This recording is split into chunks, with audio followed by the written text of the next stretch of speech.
Hey investing friends, I'm Mr. Financial, and in today's video I reveal every stock in our $145,000 Tfsa dividend growth portfolio and what stocks we bought in May. So, let's do this! For those new to the channel, my wife and I do our finances together. We have 3 accounts through 2 brokerages for our Tfsa. 1 Scotia iTrade and 2 Wealthsimple. Here's our portfolio size as you can see in Blossom Social. Now for our individual holdings and their size and what we bought. Our 4th largest holding is Bank of Nova Scotia, a diversified bank. It represents 7.5% of our portfolio at just over $10,000. It reported Q2 earnings on May 28th. Here are some notable items. Bank of Nova Scotia logged weaker earnings in the latest quarter thanks mainly to a rise in loan loss provisions, which offset increased revenue. Also, the dividend has been maintained and will not resume growth until 2025. Here are some year-over-year comps. The numbers will be given in millions. Net income of $2,105 million compared to $2,161 million on an adjusted basis. Earnings per share of $1.58 compared to $1.69. Provision for credit losses were $1,007 million compared to $709 million. And common equity tier 1 or set 1 capital ratio of 13.2%, up from 12.3% last year. Overall, the earnings were stronger than expected, but the expectation was pretty low to begin with. Next, we have our 5th largest holding and biggest in the midstream oil and gas industry, TC Energy Corp, at 6.8% of our portfolio. TC Energy Corp reported earnings on May 3rd. Here are some notable stats. EBITDA is up 11% year over year to $3.09 billion. 2024 outlook for EBITDA coming in at $11 to $11.5 billion. For every TC Energy share, we're going to receive 0.2 of the spin-off company, South Bowl. And the dividend breakdown, is expected to be 86% TC Energy and 14% South Bowl. The dividend growth outlook is going to be maintained at 3 to 5%, substantially down from its 24-year 7% compounded annual growth rate. Up next is our one regulated electric utilities company, FORTIS. It represents 4.9% of our portfolio. FORTIS reported its Q1 on May 1st. Here are some financial highlights. Net earnings of $459 million compared to $437 million in 2023. 93 cents per common share versus 90 cents per common share in 2023. CapEx plan is still for $25 billion over the next 5 years, and it's to support rate-based growth of 6.3% annually. They've also maintained the 4 to 6% annual dividend growth guidance.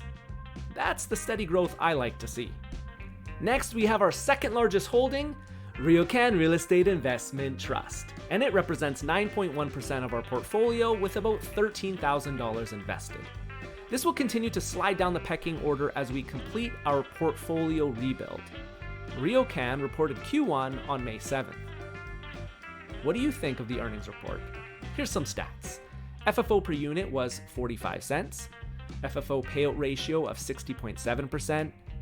RIOCAN has liquidity of $1.5 billion. Its fixed to floating rate debt is now sitting at 8.6%, which is very reasonable in my opinion. Total debt has incrementally increased as they continue their development of projects currently in the pipeline. The outlook for 2024 is FFO per unit in the 179 to 182 range, unchanged from earlier. I'll take the quarter in this real estate environment. We dripped 3 shares at a price of $17.89. Terrible timing for the drip again.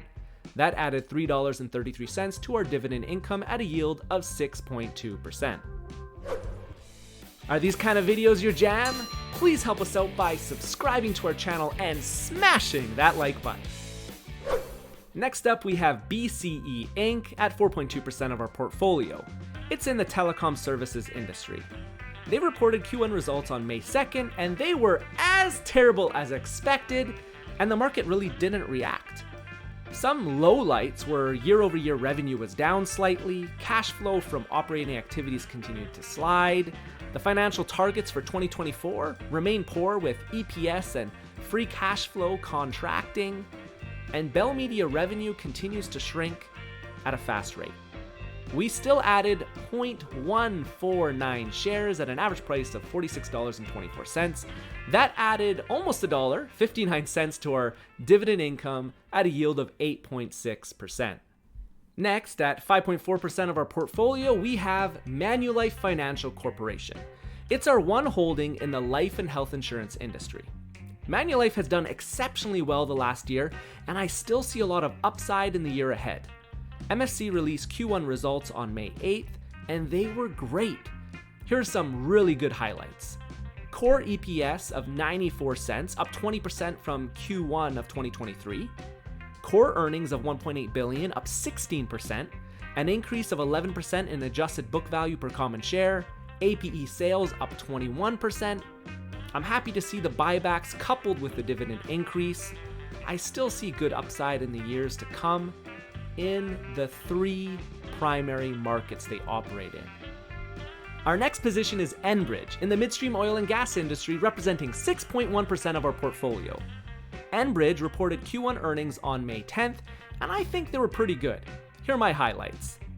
EBITDA of $5 billion, an increase of 11% compared with $4.5 billion in 2023.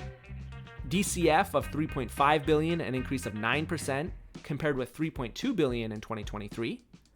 Financing costs increased 10% to $1.1 billion from $1 billion in 2023. The presentation looks good when it comes to the future of ENBRIDGE.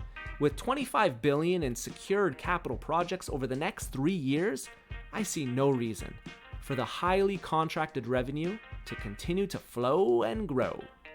Next up, TELUS Corporation makes up 5.6% of our portfolio. Telecoms are still out of favor, and TELUS is still no exception. They reported Q1 earnings on May 9, and they were no better and no worse than BCE's. Here's some of the notable items. Revenue was down slightly to just under $5 billion. Adjusted EBITDA was slightly up. Free cash flow was down slightly, mainly due to the restructuring costs. Adjusted EPS contracted 3.7% to 26 cents. I am still seeing a lot of misleading information on social media, though, on TELUS not being able to cover its dividend. As you can see, they had to pay out $431 million in the quarter, since a portion is covered by their DRIP program. As of March 31st, 2024, the dividend payout ratio was 91%. Yes, it's outside of the objective range TELUS has of 60 to 75%.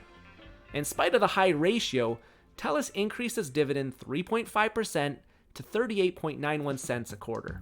We added 5.6 shares at an average price of $22.27. That added $8.72 to our annual dividend income at a yield of 7%. Next, we have PEMBINA Pipeline Corp representing 6% of our portfolio. It's just a few $100s away from being the same size as ENBRIDGE since the stock has really rallied lately. PEMBINA released Q1 results on May 9th, and they were good. Some highlights are quarterly earnings of $438 million and record quarterly adjusted EBITDA of $1.044 billion. PEMBINA raised its 2024 adjusted EBITDA guidance range on the closing of the most recent acquisition. Common share dividend was increased 3.4% to 69 cents per share. They now have a decreasing payout ratio despite the increase of the dividends. Great stuff from PEMBINA. Next, our largest holding in our portfolio is Capital Power Corp. It represents 14.9% of our portfolio and is nearly the size we wanted at full build-out. Its share price got hammered in April and recovered in May. That's why it jumped so much in size this month. CPX reported Q1 earnings on May 1st. I loved what I saw. Revenue was down, FFO was down, net income was down compared to Q1 2023. However, electricity generation increased nearly 19%. So why the dip? Warmer weather than normal in Alberta and Ontario, and poor Alberta power pricing. As you can see in the Investor Day presentation, the future is bright at Capital Power Corp. Energy demand is forecasted to continue to grow at a 3% CAGR to 2050. Yet there will be a firm power demand that is unmet. Capital Power Corp is well diversified across Canada and the US to capitalize on this need. With the large pipeline of projects, CPX has updated its target shareholder return to 12 to 14% from 10 to 12%. I wish I could have allocated even more funds to this independent power producer. We bought 0.491 shares at a price of $35.64. That added $1.20 to our dividend income at a yield of 6.9%. Next, we have First National Financial in the mortgage finance industry, representing 8.6% of our portfolio as our third largest position. It's really closing in on being our second largest position. The share price has been under pressure with real estate sales in Canada continuing to lag. They reported earnings on April 30th and the stock plummeted 6%. We added 9.279 shares at a price of $35.81. That added $22.73 to our annual dividend income at a yield of 6.8%. Next up is Brookfield Corporation. Forget about it. It represents 3.7% of our portfolio. It will eventually become our largest asset management company we own. Brookfield Corp reported Q1 earnings on May 9th. I won't get into the breakdown of the business. Overall, revenue was down and DE was up. Nick Goodman, president of Brookfield Corporation, said, "In May, we advanced two strategic initiatives with the closing of the acquisition of American Equity Life and the announcement of a major renewables deal with Microsoft. Today, we have a record $150 billion of deployable capital available and, as always, remain focused on compounding wealth over the long term for our shareholders."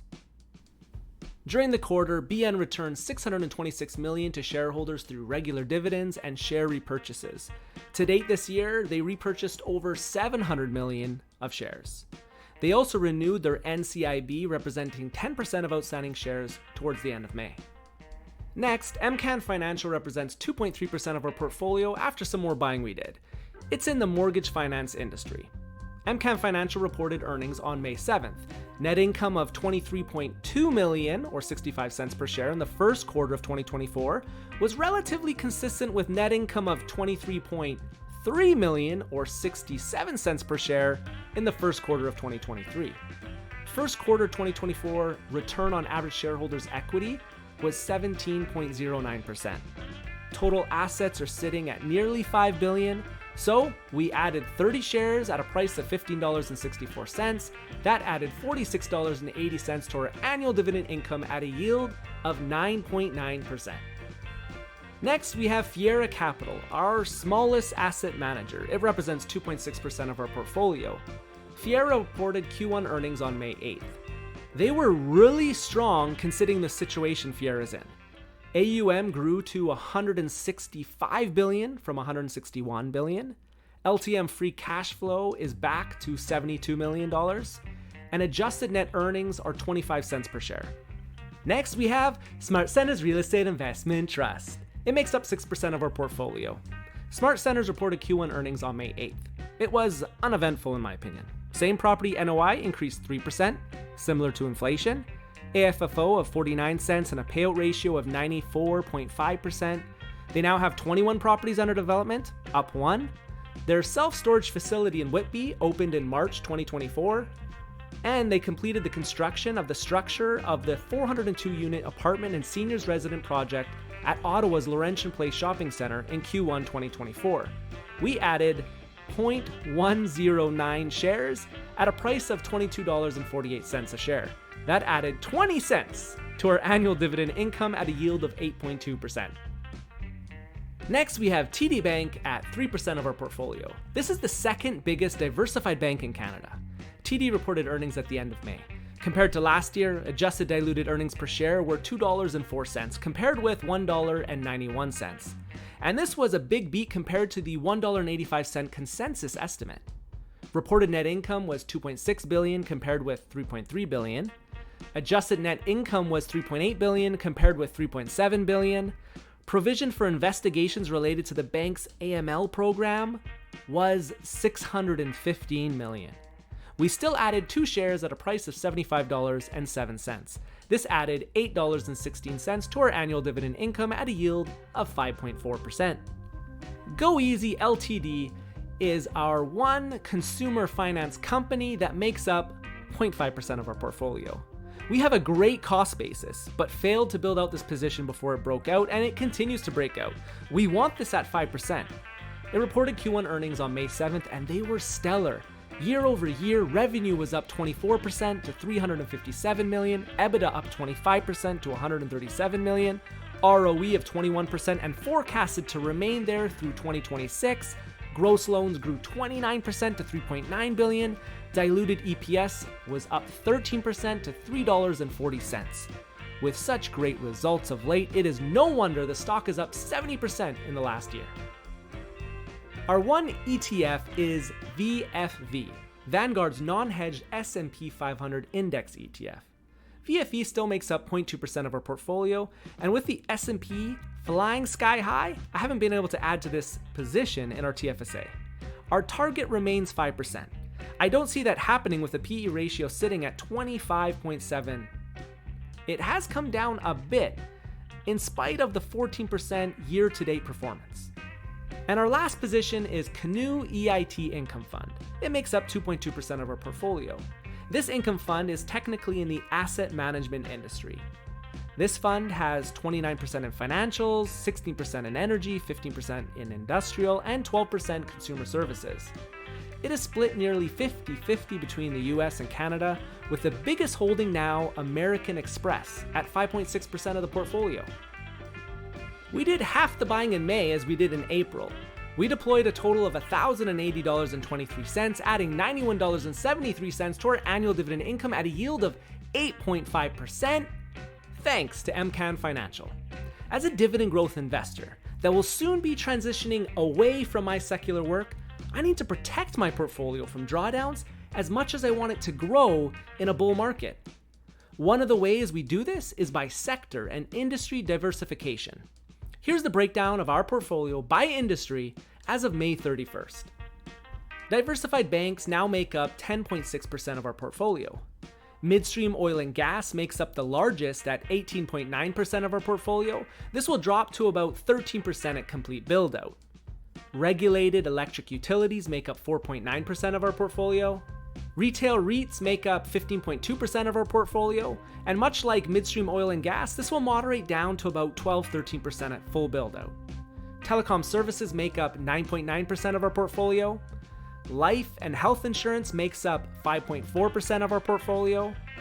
Independent power producers, or should I say producer, makes up 14.9% of our portfolio, and this will drop to about 10% at full build-out. Asset management makes up 8.6% of our portfolio. Consumer finance makes up a big 0.5% of our portfolio. This will eventually get to 5% at build-out. S&P 500 ETFs make up 0.2% of our portfolio. Our target is 5%, and yes, I know this isn't an industry, but I just have to mention it. And lastly, mortgage finance makes up 10.9% of our portfolio. Now you know the 18 stocks and 1 ETF we own in 10 industries. Stay tuned for a dividend income video next week. Thank you so much for watching. Ci vediamo. Until next time.